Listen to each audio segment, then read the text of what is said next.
Hi, this is a brief, gentle sequence for lower back release and pain and tension. So let's go ahead and get started. You will need one prop for this class, and it's something that if you don't own a yoga strap, then you can hopefully substitute a scarf of some kind. And I'm accidentally wearing Sporting Kansas City gear, plus brought my scarf. This is a pretty long, pretty stretchy scarf, so it would probably work for this purpose. We want something we can hook around our leg and it be straight and hold it back far from us. So something pretty long. If you don't have a long scarf, then I would take two scarves and tie them together. And you might, if you like what we're about to do, spend $5 or whatever to get a yoga strap. So we're going to start directly on our backs. Put your strap or scarf nearby with the hands reached. You don't have to get back up once we're down. And then let's just start seated if you're not already. Bend the knees, plant the feet right in front of you, and just roll the shoulders down the back a few times. Okay, take a few deep breaths, just sitting up nice and tall. And then we're going to keep those feet planted. Take the hands out in front of you, round the back, roll all the way down. Once you're down, just lay flat. Feet can stay on the floor. You can hold the knees up or let them drape in toward one another if that feels good. But just keep the spine flat, really feel it relax into the mat. If you feel like scooting the pelvis away from you by kind of scooping it forward, you can kind of feel that rounding, scooping forward, and then lay it back down. And then let's just close the eyes, take a few deep breaths to start. We won't be here long. Just some really deep inhales and exhales, maybe for the first time today, really intentionally breathing.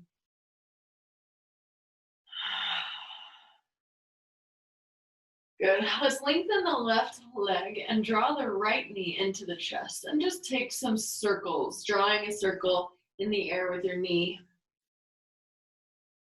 A few times. And then taking it the opposite direction.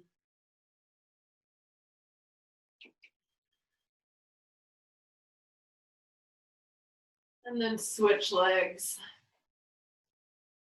Right leg's long. If it feels too intense to take it long, you can keep the opposite leg with the foot on the floor. Sorry, there's no cats in here right now, which is unfortunate. I don't know why. Switch directions with your circle.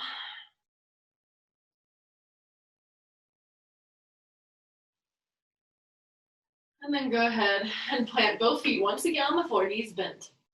Going straight into this.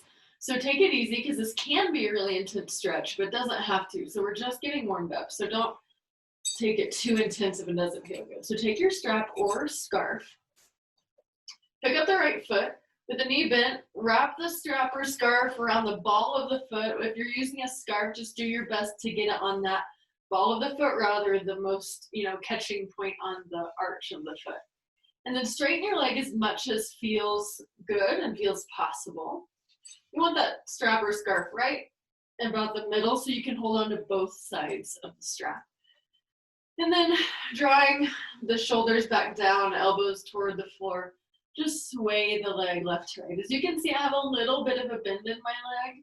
So even if you can go all the way straight, try not to lock the knee. Little micro bend, or it can be more bent if it needs to. Or it can be more straight and further away. So nothing super technical here, just getting that sway. Once again, heating up the hip, just like we did with our circles.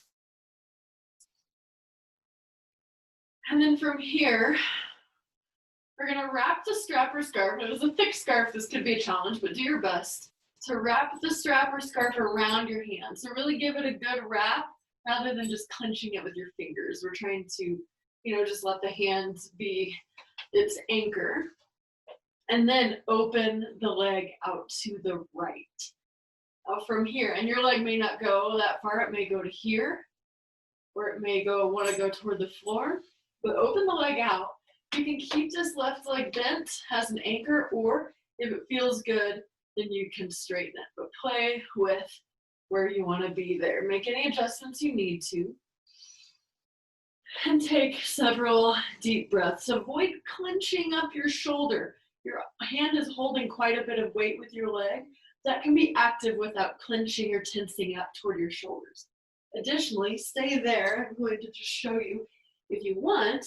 And if you have a yoga block or something that can sub as a yoga block, then pop it right under there as a little bit of a stand. You'll still get that stretch without the intensity of the weight of the leg. Good, one more deep breath. And then we're going to draw that leg up through center. We're gonna keep the same leg up and switch hands. So the strap wraps around the left hand. Try to get a good wrap. Stay there. I'm just gonna switch directions because I have a wall next to me. I can't go to the other side. Ideally, you're not having to flip around like I am.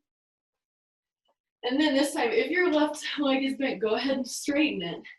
And then drop that leg over to the left. So now we're twisting through the lower back and the hips, but the right shoulder is staying on the floor, so we're not bringing our torso with us. Same option here. If you want to scoot that block under, you can prop it. And then try to take several deep breaths here, not clenching the shoulder toward the ears. Taking that leg as far over as feels good.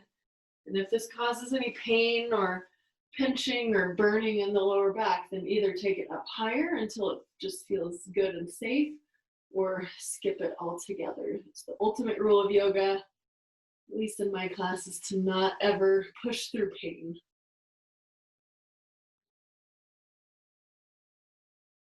Go ahead and draw that leg up to center. Maybe pull it towards you just a little bit for a little more stretch through the back of the leg. And then drop the right foot. Take the right leg long. Just lay in kind of a pre-shavasana, both legs flat on the mat.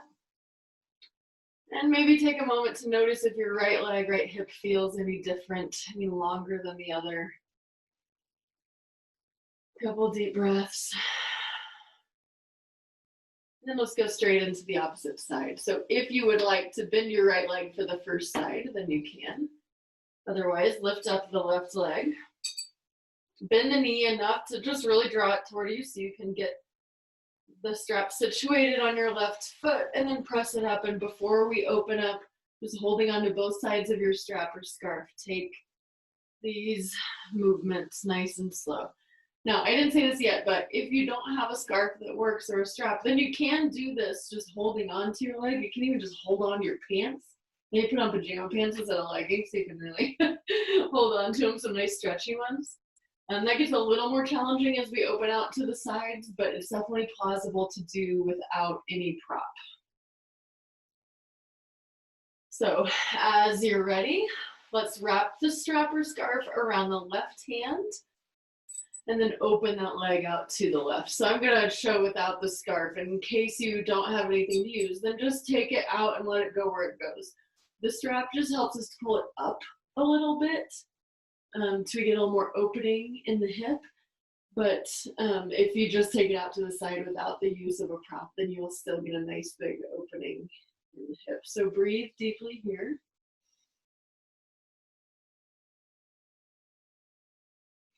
Again, making sure to not be tensing up the shoulders any more than they need to just simply remain active.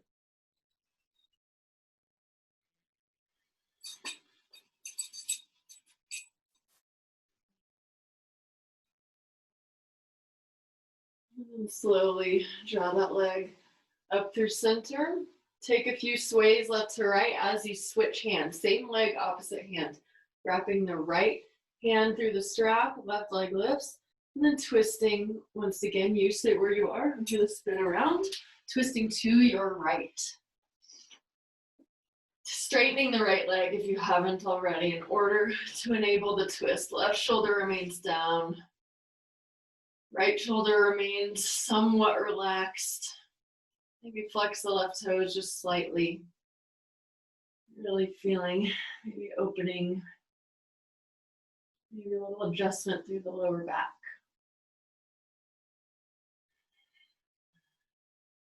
Two more deep breaths here.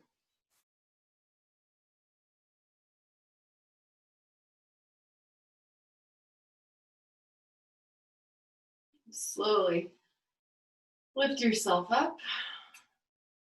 Bend the left knee, take the strap off, and you can set your strap or scarf off to the side. The rest of our brief session. Bend both knees. Take your feet wide on the mat and just windshield wiper the legs left to right. So take the feet nice and wide, so if it goes all the way down, your knee has room to fall in between the opposite foot.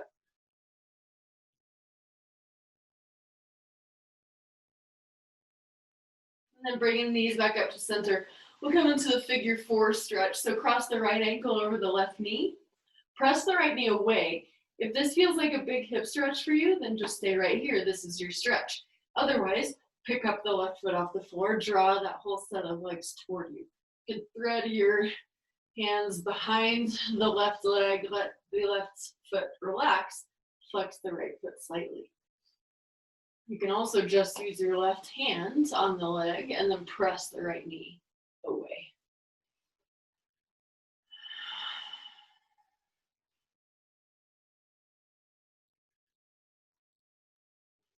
You'll stretch through the right or out hip here. The more you can press that right knee away, you can also use your elbow if your elbow is touching or getting toward touching the leg.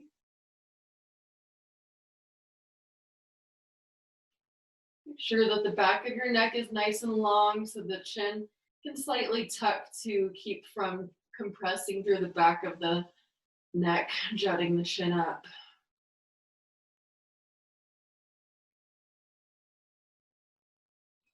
Let's add some pulses here. Inhale, kind of press the leg away from you just a tiny bit. And then exhale, draw that set of legs toward you. Inhale as you press away, exhale as you draw toward you. This is a really small movement, so it's just a matter of inches. And maybe even not that much, depending on how much openness you have through the right hip. But try to sync up the breath.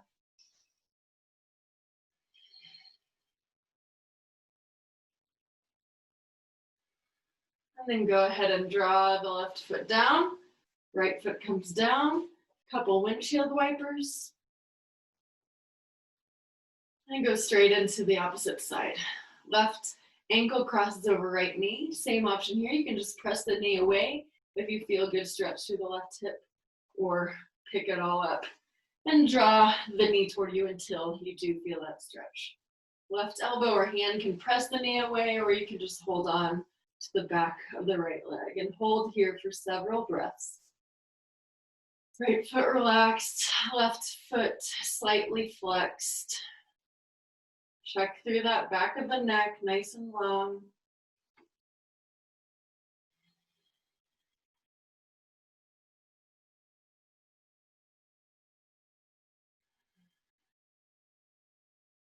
Now let's add that little pulse with the breath. So as you inhale, draw away slightly, and then exhale, draw toward you. Head is not lifting, head, neck, and shoulders are staying right where they are. You're just kind of pressing the right knee forward and back. Inhale and exhale. Sometimes that little pulse helps us to go a little bit deeper when it's just for that split second with the breath rather than holding.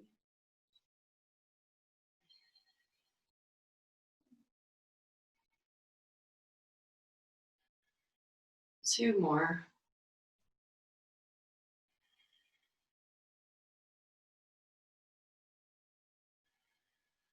Good. Take both feet to the floor.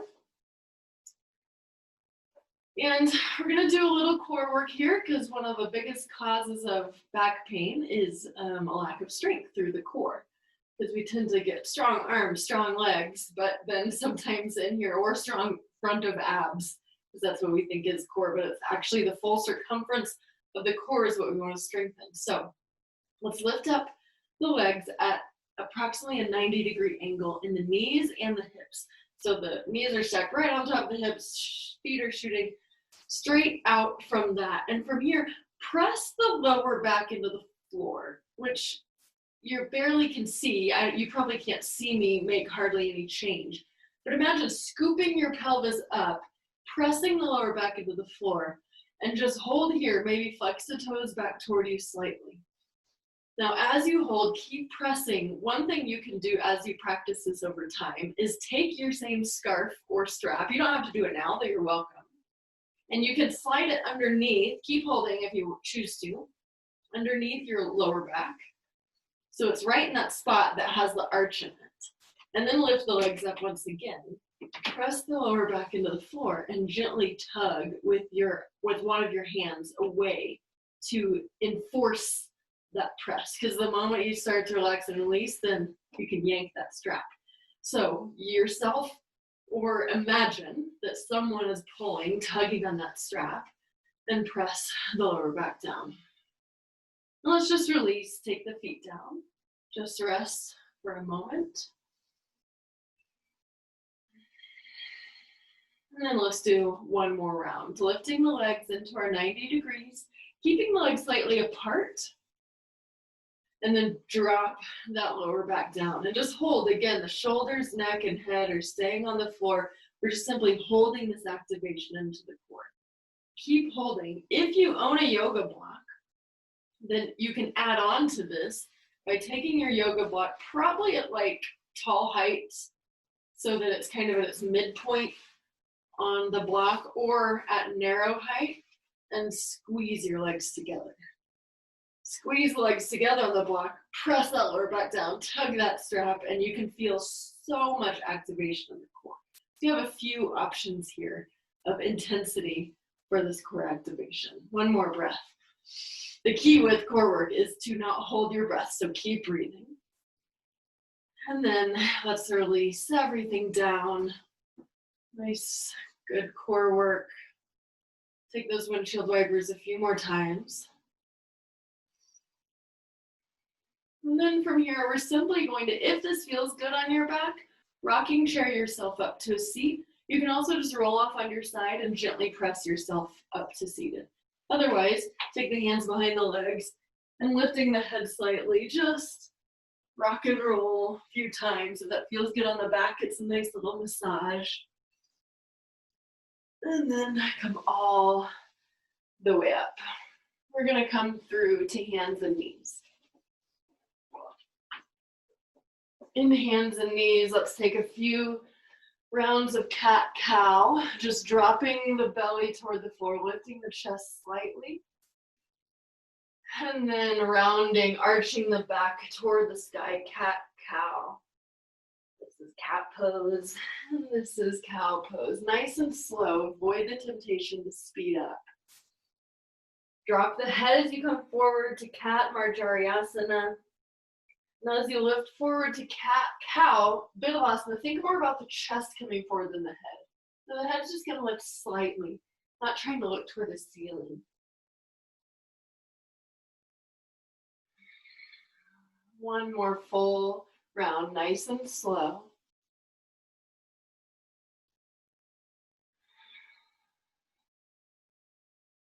Then we're going to come forward to a knee plank. So if you need to step back on your mat, we're going to step our hands forward, probably about a handprint width, and then lean forward so we're in knee plank. So your hands should be right underneath or just forward of your shoulders. And then dropping the belly forward, firing up the core as much as you can, kind of flexing the glutes, flexing the legs. Imagine this plank being on the front of your body, not the back of your body. Because when we think of it on the back of our body, we drop our butt and we kind of sag. We want to keep nice and lifted through the front of the legs. One more breath in knee plank. Really, again, working on that circumference of the core. And then we're going to drop all the way down to the mat. Setting up for Sphinx pose. Bring the elbows forward.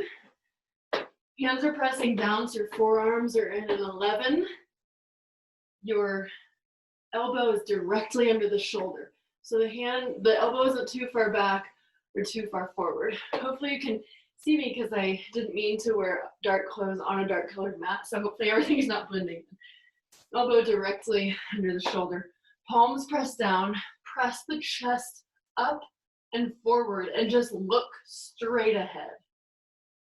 Now activate the legs by pressing the tops of the feet down. So you can't like really press the tops of the feet down too much, but if you just imagine what happens if I try to press my feet into the floor, your knees may lift or you may feel the energy of lifting through the knees and the legs and glutes flex up. One more breath here in Sphinx. And then we're going to roll back toward our plank. So lifting up, head does not drop, it just rolls down, so it's looking right between your hands. One more breath in plank, not holding the breath, and then dropping down, shining the heart forward. Once again, Sphinx pose. Press the elbows down, press the tops of the feet down. A lot of strengthening and stretching at the same time through the lower back and all the attached muscles in this pose. Good. Draw the chest down. Take the hands toward the chest so you can press yourself back up through plank. Let's come into a child's pose with the knees wide and the big toes together. So extended child's pose, making sure to drop the hips toward the heels and the chest and torso between the legs. Extend the arms in front of you and just drop down, taking the forehead to the mat or to a block. So we don't want to be lifting the neck in child's pose. We want to keep it nice and relaxed. Now, stay there if you're there. If your hips are like, my hips don't go toward my heels, thank you very much, then I want you to grab a blanket or a quilt, or for next time, grab a blanket, roll it up, put it right here in between your knees so that when you sit back, it kind of like brings the lower legs a little closer toward you. Just take a few nice, deep, long breaths in child's pose.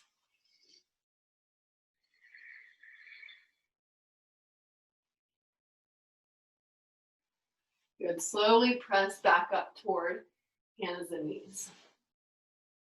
From here, bring the right foot forward, setting up for low lunge.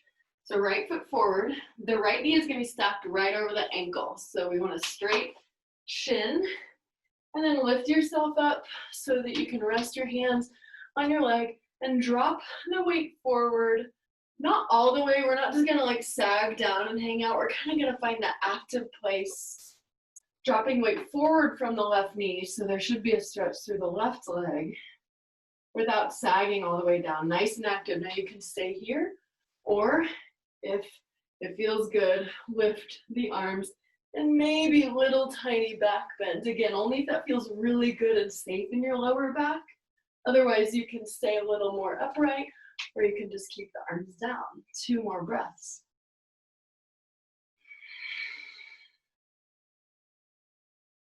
And then draw both hands down. Now we're going to come into pigeon pose. And there are a couple options for pigeon pose. So the first and the more intense option is from this position to walk your right foot over to the left and back toward you a little bit, and then to drop the right shin down so that the right foot is forward and bent and the left leg is long, and holding here. If this is going well for you, you can drop forward. The secondary option is from our low lunge. We're going to do that same. We're going to walk the right foot down, but instead of keeping the back leg straight, drop over to the left leg and pull that left knee in forward. So that you're kind of what I refer to as cheerleader stance. So we sit like this when we were cheerleaders, and then fold forward. So pigeon pose, either with the left leg straight behind you or in cheerleader stance. Either way, folding forward. If you have a block, putting block under the elbows will be a nice midpoint.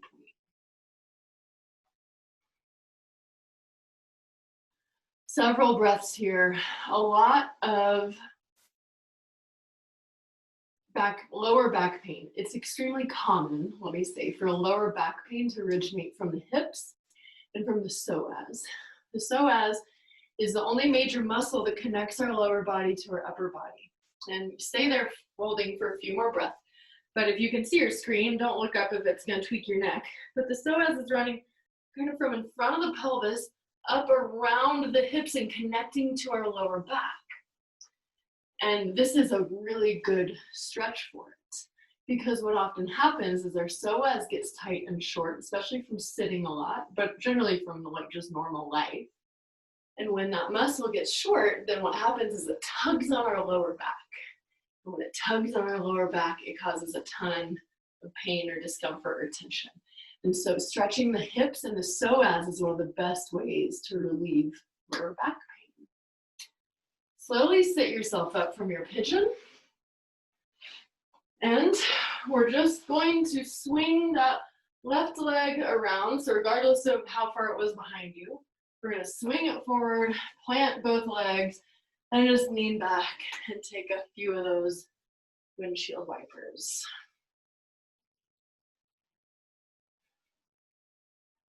And then same thing, other side. This is our last intense stretch. Then we'll be headed toward a nice twist. So go ahead and flip yourself over to hands and knees. Take 1 or 2 rounds of cat-cow just to reset. And then stepping left leg forward, coming into low lunge first. Left foot comes forward, stack the knee right over the ankle. Drop the weight forward, not all the way, but enough to feel that nice big stretch. You can keep both hands on the leg, or you can reach up. You can even add a little back bend, but only add that if your lower back is feeling nice and strong and you just needed a good stretch. If you're feeling pain or tweaking, then just keep the hands down so you can stay supported. 2 more breaths. Trying to breathe consistently and evenly as often as you can remember. And then let's head for our pigeon pose. Both hands come down. Left foot's going to walk over to that side of your mat and back toward you, so that when it drops down, usually my heel is right under my hip bone. So you can walk the right foot away and take full pigeon, or you can lean off to your left side, draw that leg in, coming into that cheerleader stance version. And then either way, folding forward. A little bit or a lot. You don't have to have your chest on the floor. And in fact, if you feel enough stretch sitting up, you can stay sitting up. But try to find a position where you're feeling a stretch through the left outer hip, maybe through the front of the right hip. For me, I usually feel both, especially on this side because my right hip is a little tighter.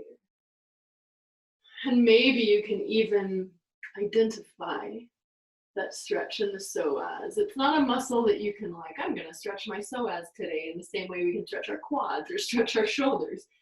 But this is one of the poses that is best for it. And if you kind of think about it, close your eyes, maybe think about where you're feeling in your body, observing. You can feel a little nice opening through the lower back, kind of on the side, on each side of the spine. Couple more breaths here. One more adjustment for pigeon, if you like, is to, the more you take the foot away from you, like making it closer to parallel with the top of your mat, the deeper stretch you may feel. And that may be more plausible in the cheerleader stance version than the full version with the leg behind.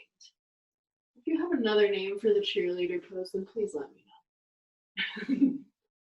Maybe double V, I don't know, W. Slowly sit up.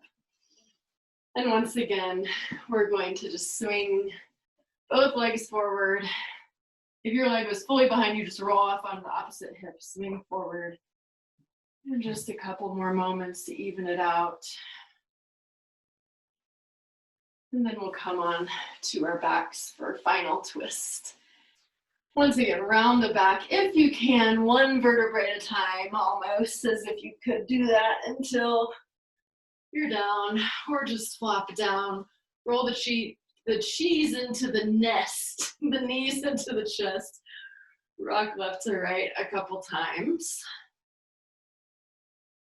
And then we'll take an easy supine twist, dropping both knees over to the right, keeping the left shoulder grounded so the chest is shining up. The knees are over. If you need to anchor the knees with your arm, you can. Otherwise, take the arms out nice and long. You can bend at the elbows.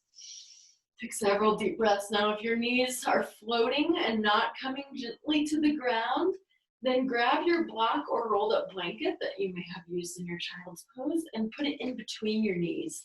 That may feel good. It'll be a little less intensity, but still getting the release through the lower back. Supine twist is, of course, one of my favorite and one of the most common yoga poses, and always, always feels good to me, no matter where I'm feeling crunchiness or pain in my body or my brain. And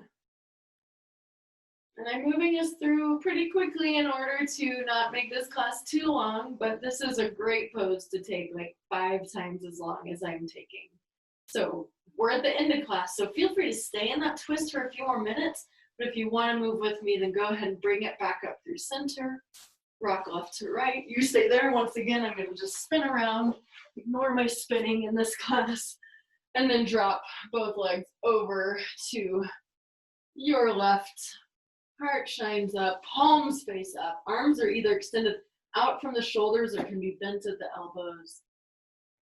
Again, if the knees are floating, use a prop to help and just take several deep, long breaths. This is a pose that really is most beneficial if we can spend maybe 3 to 5 minutes each side. So as you adjust this class, one good option will be to just set a timer on your phone, and at the end of class, instead of following with me, just pop the timer on for 3 or 5 minutes and then just lay there and relax until you're ready to switch. Go ahead and draw the knees back up to center if you are ready.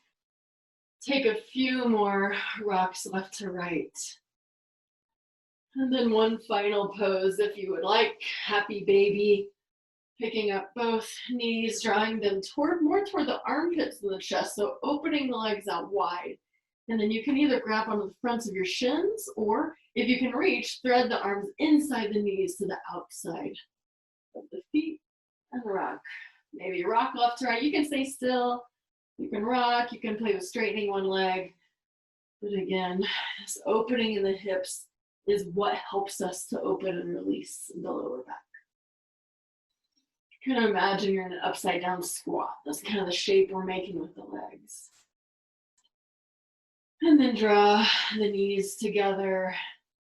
Take the feet down and settle in for at least a brief shavasana, if not a longer one, final relaxation. And one thing with shavasana is typically laying flat on the floor, but if you have lower back pain or tension, then sometimes laying flat on the floor does not feel good at all. So your option for shavasana is always to keep the knees bent, take the feet wide, and then let the knees drape in toward one another. So the legs can still totally relax. And then that will kind of give you a little more room in the lower back to relax. Take the palms face up on the floor.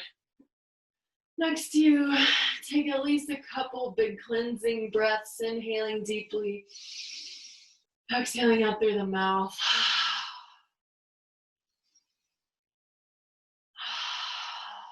And I encourage you to remain here as long as you can, as long as you like. And thank you for practicing with me. Namaste.